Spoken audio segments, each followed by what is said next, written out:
Hello, warriors. Welcome to the You Movement. I am B.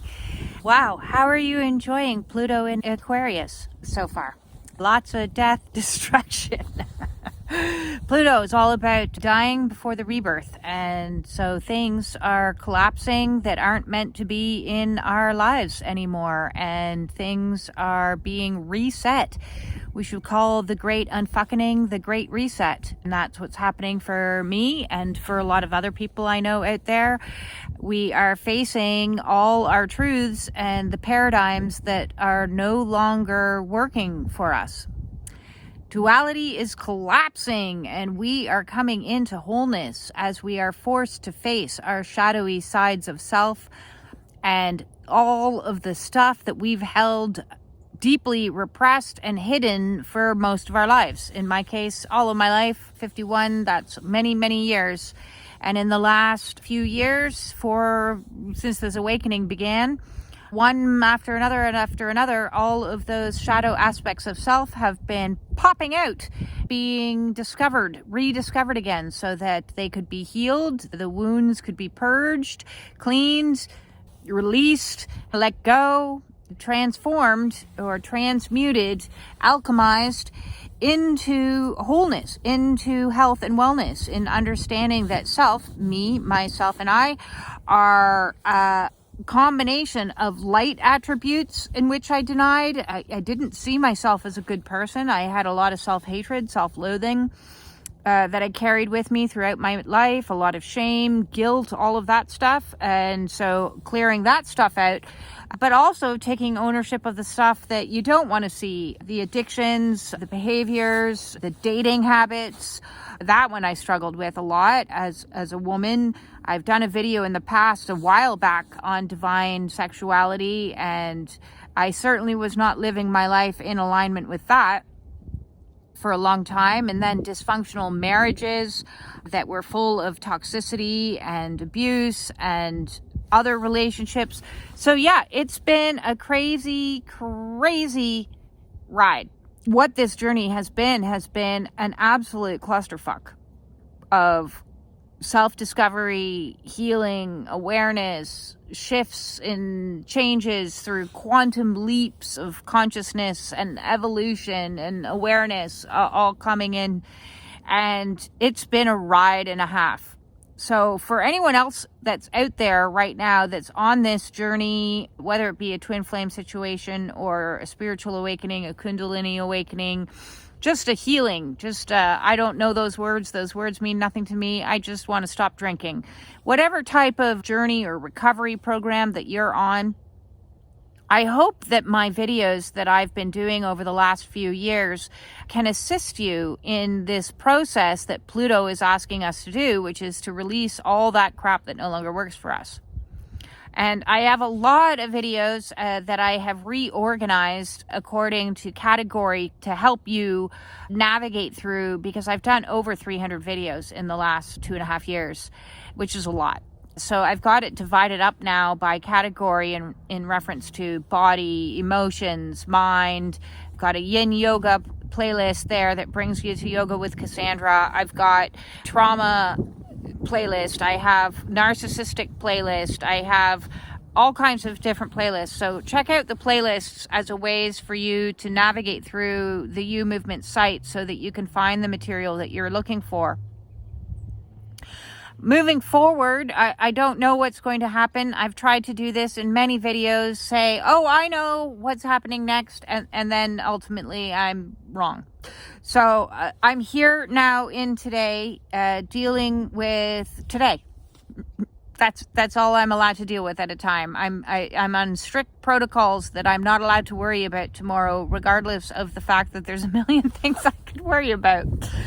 Instead, I'm doing one thing at a time. And the one thing that I'm doing right here, right now, is sitting by this tree, trying to ground, trying to get some light codes in and connect with the sun, and bring you a video that I wanted to talk to you about. So that was a long intro. I will say before I jump into my theme for today is I so incredibly have gratitude for all of the likes, the shares, the subscriptions. Every hour that you watch, every 20 minutes that you watch brings me closer to my goals, and I'm over the moon with gratitude and appreciation for everything that you guys bring to the table. It's an amazing exchange of energy to have the comments that are left and show me that, yeah, I'm on the right track. I'm resonating with people. I'm helping people, because that's what keeps me going, is knowing that in working on my own stuff and coming to my own awarenesses through what I've learned through the years, that I'm able to pass on to others and help alleviate some of their suffering as well. And that's the goal. Let's get out of suffering. We've been in suffering for a really long time, some of us, and it's time to release that.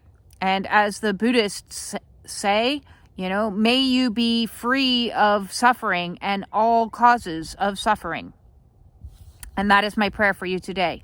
And in so doing, I wanted to talk about one of the root causes of suffering, and that is secrets. And secrets gnaw away at you and gnaw away at your soul like darkness eating you from the inside out. And it's a horrible experience. So I've been carrying with me my own secrets throughout life, a lot to do with ego hiding. Some of your secrets could be basic secrets like, oh, I'm afraid, or, oh, I have blemishes on my skin, or, oh, I'm imperfect, and those we try to hide and mask and cover, those types of secrets. But there's also much more insidious secrets, the secrets of the legacy of abuse on the many levels of it. And that could be abuse on any level. You could be hiding the fact that you carry trauma with you. It was not something I wanted to wave around in the world willy-nilly. Hey, I'm traumatized. It's not something normal people shout out to the world. And here I am just shouting it out left, right, and center. Hey, check out my trauma over here. But I do that because if you too are carrying trauma with you, I want you to feel a little bit less alone and a little bit less afraid to speak up and say your truth and own your authenticity, which is that you are a perfect balance of amazing qualities as well as less desirable qualities that can include wounds. They're not desirable to you and you don't want to show them to other people, but that's who we are. We are perfectly imperfect is the best way to describe it. We are perfectly imperfect beings of light that are worthy and deserving even in our imperfections. But when we carry these wounds, these traumas, these abuses, these perpetrated acts even against others, some of the things that we may carry with us are not what people have done to us, but what we have done to others. And listen, I've not led a perfect life. I've made mistakes. I've done things that I'm not proud of and learned some hard lessons by hurting other people. And I've atoned for those, or at least attempted to atone for those, by coming clean with those people, by apologizing, by learning from my mistakes and never doing it again. For example, I can totally own outright, in my first marriage, I was 20 and I had an affair. My first husband knows that, obviously, and I came clean and I owned that. And I knew that would have a karmic price that I would have to pay. And I've paid it. So I've learned the lesson and swore that I would never, ever, ever in any relationship, ever in my lifetime again, ever cause that kind of pain or hurt to somebody. And I never have. So when the question is, can people change? Can cheaters change? Well, of course they can. Anybody can change anything if they have the willpower to do it. We're not limited by our mistakes. That doesn't define us for the rest of our life. Unless you refuse to take accountability, you refuse to take action, you refuse to atone, you refuse to show remorse. All of those types of things will keep you in a loop of being stuck with that energy. It's like holding on to an energy within you, like a hot, burning lava coal, that as long as you hold on to it, you're going to continue to you're going to continue to have it. So forgiveness for self is about expunging and healing those mistakes that we've made in the most honorable and respectful and with integrity kind of way, so that we can right the wrongs and be better, do better. But if you carry the energy in a state of secretness, you can never be free of that. You're carrying that karmic debt with you into all of your future interactions with somebody, as well as the secrets that we are indoctrinated to carry. And as a child of abuse, we are taught at a very young age, shh, we don't talk about that.